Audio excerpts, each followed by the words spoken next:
25 years of excellence in education. Professor Dhanapalan College. Admissions open. அதிமுகவில் கொஞ்ச நேரத்துக்கு முன்னாடி இணைப்பு உறுதி என்று அறிவித்தார் லால்குடி சட்டமன்ற உறுப்பினர் மிஸ் லீமா ரோஸ். ரெண்டு பேருக்கும் சமரசம் ஏற்பட்டுடுச்சு. Who is on board, who is still not on board அப்படிங்கிற சஸ்பென்ஸ் நீடிக்கக்கூடிய நிலையில் லீமா ரோஸ் பத்திரிகையாளர்களை சந்திக்கிறாங்க. பார்க்கலாம். ஒன்று சேர்ந்தாச்சு. நன்றி நன்றி ஒன்று சேர்ந்தாச்சு.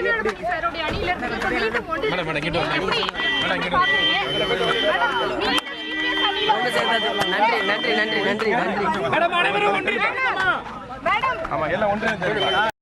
நன்றி சட்டசபைக்கு ஒன்று சேர்ந்தாச்சு. நன்றி நன்றி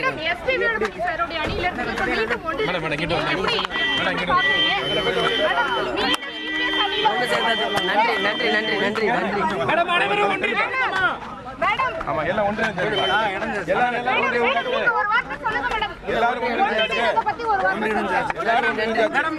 நீங்க ஆரம்பத்துல இருந்தே ஒன்றிணைன்னு சொன்னீங்க.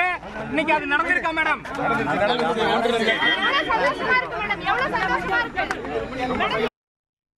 ஒன்று இணைந்து விட்டாச்சு, எல்லாரும் ஒன்று சேர்ந்தாச்சு என்று அறிவித்திருக்கிறார் லால்குடி சட்டமன்ற உறுப்பினர் மிஸ் லீமா ரோஸ். அவங்க தான் நிறைய பரபரப்பு அறிவிப்புகளை எல்லாம் கடந்த சில நாட்களாக, இன்னும் சொல்ல போனால் சில வாரங்களாக அறிவித்து வந்தாங்க.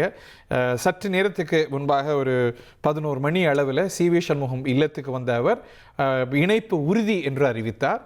இணைந்து விட்டாச்சு அப்படின்னு இந்த அறிவிப்பையும் அவங்க வெளியிடுறாங்க. இந்த அணிகள் இணைந்தது அப்படின்னு அவங்க அறிவிப்பு வெளிப்படுத்துகிறது. She has been a newsmaker for quite some time. நீங்கள் பார்த்துருக்கலாம், திரு எடப்பாடி பழனிசாமி அவருடைய இல்லத்திலிருந்து திரு விஜய் தரப்பும் இவங்களும் பேசி வர்றாங்கன்னு சொன்னதும் அவங்க தான். பிறகு திரு சி.வி. சண்முகம் அவருடைய இல்லத்தில் ஒரு அணியாக செயல்பட்ட போது அதுலேயும் பிரதானமாக இடம்பெற்றது இவங்க தான். இணைப்பு உறுதி என்று காலையில் அறிவித்தாங்க. இப்போ இணைந்து விட்டாச்சு என்று அறிவிப்பு வெளியிட்டிருக்கிறார் லால்குடி சட்டமன்ற உறுப்பினர் லீமா ரோஸ். பொதுச்செயலாளர் என்ன சொல்றாரு மேடம்? எவ்வளவு பேர் வன்னிக்கு ஆதரவு வந்திருக்கோம் மேம்? எல்லாருமே வந்துட்டோமா? இப்ப சட்டமன்றத்துக்கு போறோம் மேம்.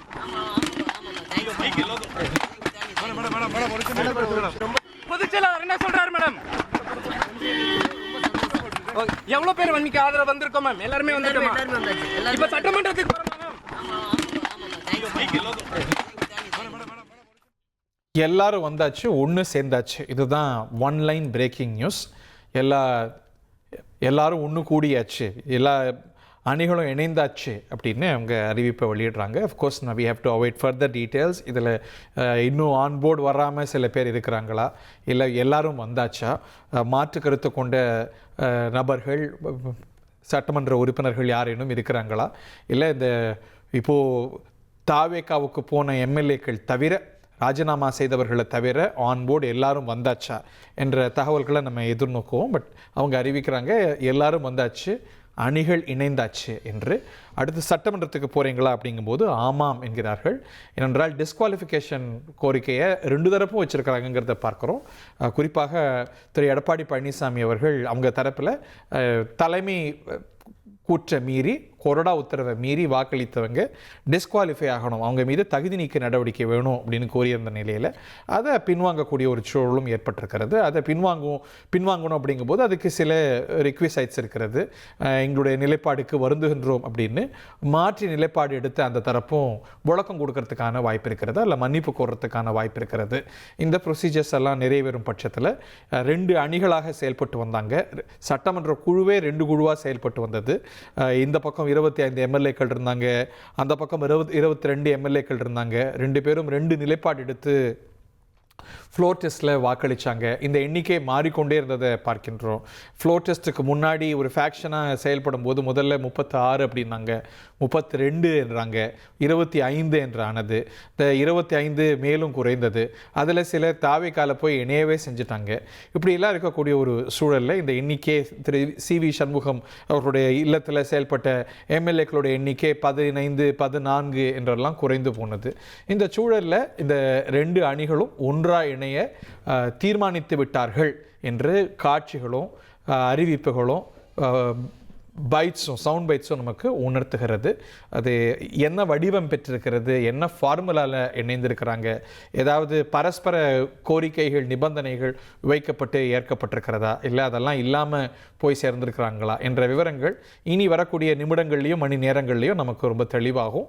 பட் காட்சிகள் நம்ம நிறைய நீங்கள் காலையில் பார்த்தோம் 11 மணிக்கு காட்சி CV சண்முகம் அவருடைய இல்லத்துக்கு இவங்கெல்லாம் கூடினாங்க, ஒன்றா சேர போகிறோம் அப்படிங்கிற சமிஞ்சை வெளிப்பட்டது.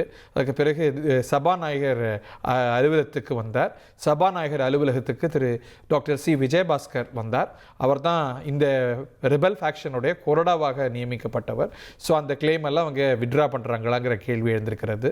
திரு CV சண்முகம் இந்த 2 வளாகத்திலையும் குறிப்பாக சட்டசபை வளாகத்திலையும் இல்லை, அதே போல் திரு EPS அவர்களுடைய இல்லத்தில் இவங்கெல்லாம் இப்போ கூடி பேசிகிட்டு இருக்கிறாங்க இல்லையா, அதுலேயும் அவர் இடம்பெறலைன்னு செய்திகள் தெரிவிக்கின்றன. அதில் உட்செய்தி ஏதாவது இருக்காங்கிறத நம்ம பார்க்கணும். திரு SP வேலுமணி அவர்கள் எடப்பாடி பழனிசாமி அவருடைய இல்லத்துக்கு சென்றிருக்கிறார்கிறத பார்க்கின்றோம்.